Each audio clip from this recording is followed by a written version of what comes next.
En este video haremos referencia a las estructuras de los textos expositivos. Como ustedes han visto, en el texto de Padilla de Cerdán y su equipo, ellos presentan un abordaje del discurso expositivo atendiendo el nivel pragmático, el nivel global del discurso y un nivel local del discurso expositivo. A nosotros nos interesa abordar el nivel global del discurso, que es específicamente el que hace referencia a las estructuras de los textos expositivos. Como eje de esta presentación vamos a tomar los aportes de Emilio Sánchez Miguel, de su libro Los textos expositivos, estrategias para mejorar su comprensión, donde se presenta un primer capítulo que es la psicología de la comprensión de textos, y en él el autor explica qué significa comprender un texto. Básicamente hace referencia al modo en que los textos ordenan, diferencian información e interrelacionan ideas. Bueno, ese tercer aspecto que tiene que ver con la interrelación de ideas es lo que a nosotros nos interesa en este video, donde abordamos la organización global de los textos, especialmente lo que se denomina superestructura. Lo que plantea Sánchez Miguel es que, bueno, para que el lector comprenda la información, el texto propone un orden y distintas formas de relacionar las ideas. El texto, bueno, el autor del texto, de hecho, o el enunciador. Acá me parece muy importante considerar las relaciones entre las ideas de un texto en función de lo que yo quiero comunicar, ¿no? De lo que yo quiero comunicar a un lector. Yo, a partir de ese modo de relacionar las ideas, le estoy proponiendo a un lector de qué modo va a estar comprendiendo ese texto, ¿no? Para explicar el modo en que estructuramos la información en un texto, Sánchez Miguel toma parte de un ejemplo de un texto, del comienzo de un texto de mamíferos, que son, digamos, los dos textos son prácticamente iguales, pero hay una pequeña variación que cambia por completo la relación entre las ideas. En la primera versión, dice Mamíferos 1, los mamíferos han tenido un gran éxito adaptativo, son los animales más extendidos por todo el planeta, son también los que mejor han resistido los más variados ambientes y con los insectos los más numerosos de cuantos habitan la Tierra. Bueno, hasta acá nosotros podemos organizar la información de esta manera. Tenemos que, la información central es que respecto de los mamíferos es que han tenido un gran éxito adaptativo. Está mirado, de hecho, desde una mirada evolutiva, ¿no? Los mamíferos, esta clase de vertebrados, ¿no? Están mirados desde una perspectiva evolutiva. Se dice que son los más extendidos en el planeta, que han logrado resistir o pueden resistir, tienen estrategias para resistir ambientes variados y por lo tanto son los más numerosos. Ese por lo tanto lo estoy diciendo yo, el texto no lo dice. Está integrando esta información que en realidad especifica por qué decimos que tiene éxito adaptativo. Esa información que está presentada de ese modo como una suma de elementos que respaldan la idea de éxito adaptativo, yo podría a su vez relacionarla, yo puedo marcar relaciones de causa-consecuencia que en el texto original no están planteadas de esa manera. Después en el segundo párrafo dice, por otro lado, fíjense qué interesante ese conector que está de un mismo tema, está sumando otra información. Los mamíferos tienen un gran cuidado de sus crías, de tal manera que las protegen de los depredadores. Bueno, ese de tal manera va a estar anticipando información específica de por qué se dice que hay un gran cuidado, ¿no? Los protegen de los depredadores, se ocupan de su alimentación e incluso las instruyen, por ejemplo, para cazar, ¿no? Las crías están bajo la tutela de sus progenitores hasta que pueden sobrevivir por sí mismas. De esta forma, y ese de esta forma es un conector que va a estar sumando un valor consecutivo. Los mamíferos consiguen, ese consiguen también es un verbo que tiene un valor consecutivo, ¿no? La continuidad de su especie a lo largo del tiempo, es decir, la consecuencia que tiene que ver con esas acciones de cuidado de las crías, tienen como consecuencia la continuidad de una especie a lo largo del tiempo, ¿no? La especie de mamífero que fuere. Entonces yo puedo organizar que, además de que presentan un gran éxito adaptativo, los mamíferos cuidan a sus crías como otra característica. Desagrego por qué dice que cuidan a las crías, porque las protegen, las alimentan, las instruyen. Esas distintas acciones permiten la continuidad de la especie, ¿no? Yo puedo organizar de esta manera esa información que está presente en el primer texto. En la segunda versión, que es prácticamente igual, en el segundo párrafo podemos ver que comienza de otra manera. No dice, por otro lado, los mamíferos tienen gran cuidado de las crías, sino que dice, hay varias razones que explican este éxito. Bueno, y acá la palabra razones ya nos cambia por completo la relación que va a tener la información de este párrafo con el anterior. Además dice la primera causa. La palabra razones y la palabra causa están anticipando que lo que se va a presentar está estableciendo una relación de causa respecto de la información del párrafo anterior.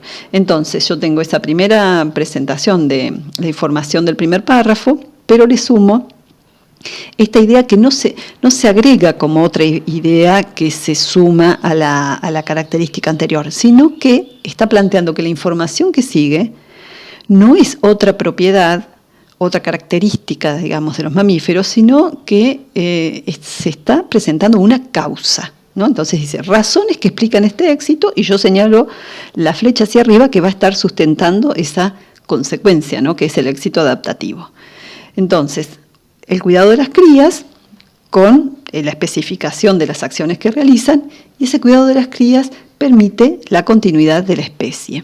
En el caso de el texto, de los dos textos que presenta Sánchez Miguel, entonces tenemos, por un lado, en el primer caso, yo tengo una suma de rasgos. Entre el primer párrafo y en el segundo párrafo yo voy viendo que se suman rasgos. Podríamos agregar, como dice Sánchez Miguel, información sobre otras características de los mamíferos, como que poseen mamas, o podríamos decir que son homeotermos, es decir, que mantienen constante la temperatura interna de su cuerpo. En ese caso yo estoy sumando características, y esto sería algo propio de una descripción. Pero, si atendemos el segundo texto, veremos que no está sumando características, sino que está dando una característica de los mamíferos, pero a continuación plantea factores causales que explican ese éxito adaptativo, ¿no? Y va a comenzar a desagregar factores. El primero de ellos es el cuidado de las crías. Por lo tanto, la relación no es una relación descriptiva, yo no estoy sumando rasgos, sino que estoy planteando una relación de causalidad. Ahí estoy relacionando las ideas de manera distinta y le estoy planteando al lector que tiene que comprender de otra forma esa información. Después, páginas más adelante, Sánchez Miguel va a estar presentando la versión completa del texto de mamíferos, ¿no? Que además de haber dado esa razón que tiene que ver con el cuidado de las crías, dice otro factor explicativo. Fíjense la palabra factor, que hace referencia, bueno, factor explicativo o factor causal podría haber sido, que indica que en ese tercer párrafo va a estar desarrollando otra causa. Dice, finalmente, otra de las razones del éxito, es decir, la palabra razones está planteando también esa relación de causalidad. Es decir, en el texto él presenta en el primer párrafo lo que sería una característica que es consecuencia de distintos factores causales o distintas razones, ¿no? Que las va a estar desarrollando en 3 párrafos. En el primero, entonces, hace referencia al cuidado de las crías, que permite la continuidad de la especie. En el tercer párrafo, el segundo factor, la segunda causa que se presenta es el desarrollo del cerebro. Dice el texto, otro factor explicativo reside en el extraordinario desarrollo de su cerebro, que les permite aprender de la experiencia y como consecuencia, fíjense los marcadores de consecuencia a su vez dentro de cada párrafo, adaptarse mejor que el resto de los animales a los cambios del medio ambiente, yo preferiría del ambiente, ¿no? El hombre es un buen ejemplo de esta capacidad de adaptación. Entonces, el desarrollo del cerebro tiene como consecuencia o permite el aprendizaje a partir de la experiencia.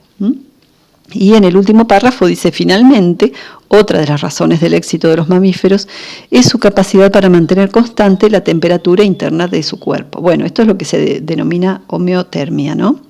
Haga frío o calor en el exterior, la temperatura del cuerpo del cuerpo de los mamíferos es constante, etc. Bueno, después da ejemplos de distintos entornos o de entornos con distintos climas donde podemos encontrar mamíferos. Y finalmente la última oración dice: otras clases de animales, como es el caso de los reptiles y anfibios, solo pueden vivir en determinadas condiciones ambientales. Bueno, en este caso está integrando una información comparativa que es muy interesante porque nos permite reconocer el valor que tiene esa idea de que mantenga la temperatura de manera constante, la temperatura interna, porque otros animales que no tienen esa característica no pueden vivir en determinadas condiciones ambientales. Entonces, esa capacidad de mantener constante la temperatura del cuerpo le permite a los mamíferos adaptarse a distintas condiciones climáticas. Fíjense cómo esas causas que se plantean en esos 3 párrafos, cada una de ellas establece a su vez sus propias consecuencias, ¿sí?, que permiten sostener esa consecuencia final, que es el éxito adaptativo de los mamíferos. Entonces, nosotros si volvemos a la primera versión del texto de mamíferos, en ese caso uno podría decir, bueno, que podría tener este organizador gráfico, donde se presenta distintas características de los mamíferos y voy desagregando las características o rasgos, ¿no? El éxito adaptativo, el cuidado de las crías, la temperatura constante, la presencia de mamas, qué sé yo. Entonces, este podría ser el organizador gráfico de un texto que tiene una estructura descriptiva, pero la segunda versión del texto de mamíferos nos permite una estructura expositiva que marca una relación de causa y consecuencia. Acá se presentan 3 causas que tienen a su vez sus propias consecuencias que van a dar a esta consecuencia final, que es el éxito adaptativo. Yo acá hice un organizador gráfico más simple, que parte de esas 3 causas que se plantean y que son las que permiten una gran adaptación de los mamíferos en el planeta. Bueno, acá tienen ustedes una imagen de una hembra de chita o guepardo con su cría, que nos están mirando fijamente. Bueno, es interesante porque es un ejemplo, en esta imagen uno puede ver un ejemplo de un mamífero que cuida a su cría, no solamente la protege, sino también la alimenta o cuida su alimentación, sino que también las instruyen, por ejemplo, para que aprendan a cazar animales, ¿no? Bien, y ya para ir finalizando, me parecía importante retomar la idea que tiene que ver con la organización global de los textos expositivos y que establecen distintas estructuras expositivas.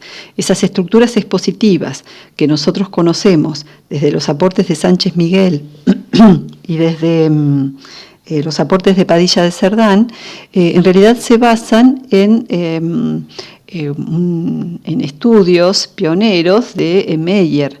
Meyer estudió en la década del 70 y del 80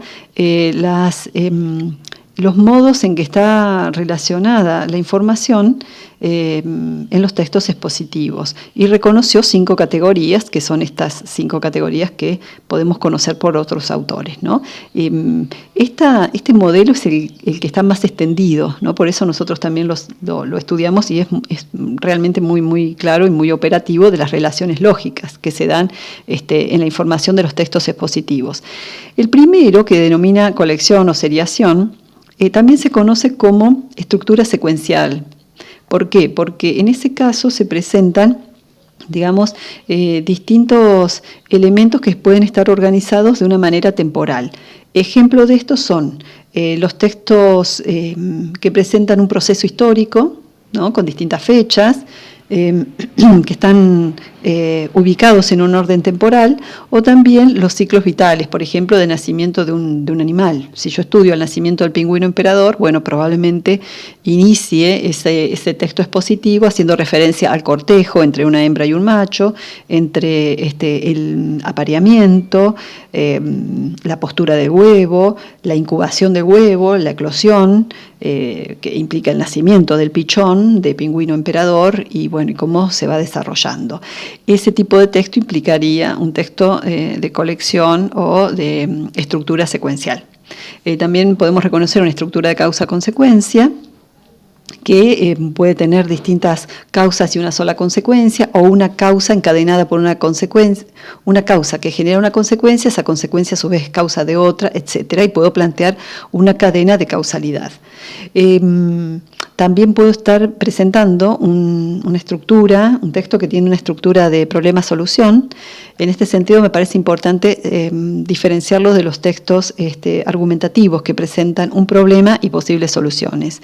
En los textos argumentativos, como es el caso del editorial de un periódico, por ejemplo, se presenta un problema, pero desde una perspectiva de la opinión y posibles soluciones. En este caso, generalmente se presenta un problema y las soluciones que se han buscado para atender ese problema, ¿no? Pero en términos de información y no de opinión.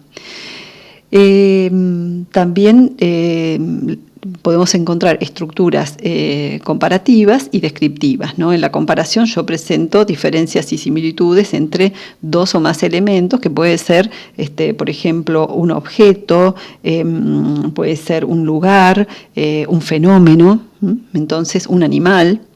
Entonces, yo estoy presentando más de un elemento y comparo en función de diferencias y similitudes, y la descripción que presenta atributos, propiedades o características de un elemento. Bueno, hasta aquí hemos llegado con esta presentación. Espero que se hayan comprendido los conceptos y les agradezco por su atención.